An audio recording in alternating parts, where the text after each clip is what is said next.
रश्मि और अमर लॉकडाउन के चलते डेटिंग ऐप पर मिलते हैं। उसी बीच उनकी बॉन्डिंग बहुत अच्छी बन जाती है और दोनों एक दूसरे से प्यार करने लगते हैं। बस लॉकडाउन खत्म होते ही चट मंडी पट शादी। उससे पहले घर में बात तो कर लो। अरे माँ पापा कभी मना नहीं करेंगे। अमर की बात सुन रश्मि खुश हो जाती है। ऐसे ही दिन बीतते हैं और देखते ही देखते लॉकडाउन खुल जाता है, जिसके अगले ही दिन अमर अपने परिवार के साथ रिश्ता लेकर रश्मि के घर पहुंच जाता है। अभी लॉकडाउन खुला ही है और कोरोना तो ख़त्म भी नहीं हुआ, इसलिए ज़्यादा कुछ ना करके अगले कुछ दिनों में छोटे फंक्शन के साथ शादी कर लेते हैं। अमर के पापा की बात पर सब सहमत हो जाते हैं। कुछ दिन बाद दोनों की शादी हो जाती है और रश्मि अपने ससुराल पहुंच जाती है। बेटा, शादी तो तूने अपनी मर्जी से कर ली, लेकिन बहू को बोल देना इस घर में हुक्म मेरा ही चलेगा, इसलिए अपना राज जमाने की कोशिश भी ना करें। माँ, रश्मि को यहाँ सिर्फ प्यार, आशीर्वाद और अपनापन चाहिए, पैसा या राज नहीं।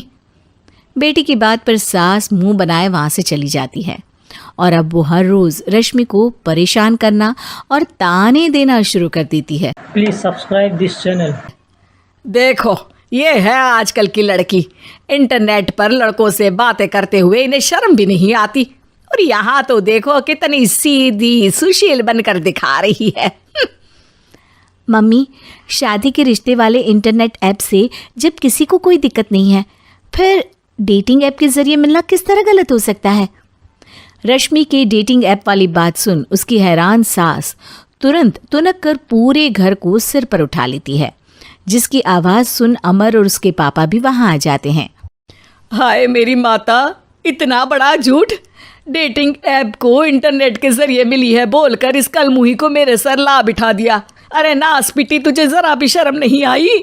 वहाँ न जाने कितने लड़कों से गुलु गुलु करके तुझे मेरा ही लड़का मिला था फंसाने के लिए। इस वीडियो को बनाने में बहुत ही मेहनत लगा है, तो इसलिए इस चैनल को सब्सक्राइब कर लीजिए। माँ, मुझे तो समझ नहीं आ रहा क्या बोले जा रही हो। डेटिंग ऐप इस्तेमाल करना कोई अपराध नहीं है, और तुम रश्मि को ऐसा कैसे बोल सकती हो? मैं भी तो था उस ऐप पर। पहले उसके लिए माँ से झूठ बोला और अब लड़ाई कर रहा है। सास और अमर की बात सुनकर रश्मि हैरान खड़ी रहती है।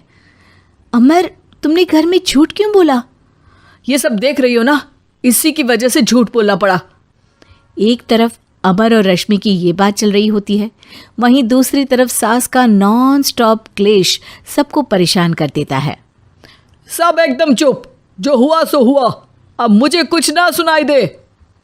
पति की बात सुन सास चुप होकर वहाँ से चली जाती है, लेकिन अब वो रश्मि के सिर दुनिया भर के सारे काम डालकर उसका जीना पहले से भी ज़्यादा मुश्किल कर देती है।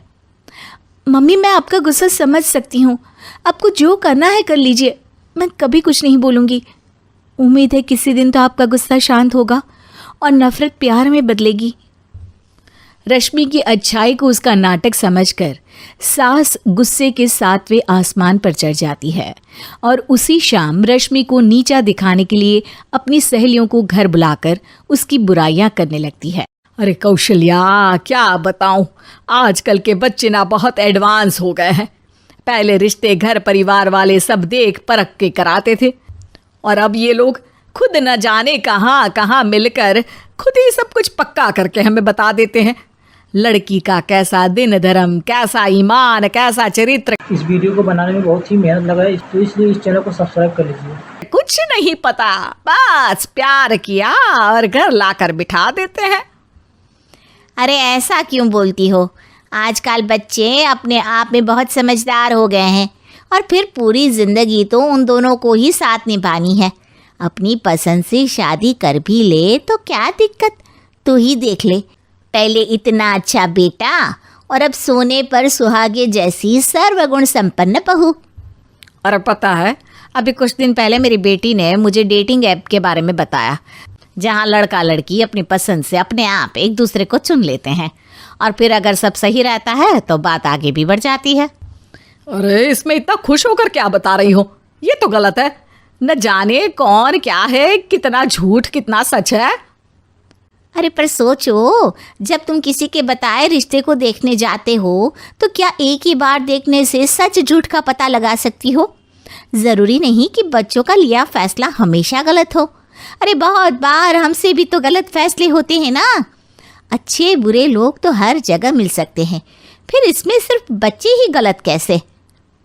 सहेलियों की बात सुन सास सोच में पड़ जाती है और इसी तरह कुछ दिन बीत जाते हैं जिसमें ना तो वो रश्मि को परेशान करती है और ना ही कोई ताना सुनाती है, जिसे देख रश्मि परेशान हो जाती है।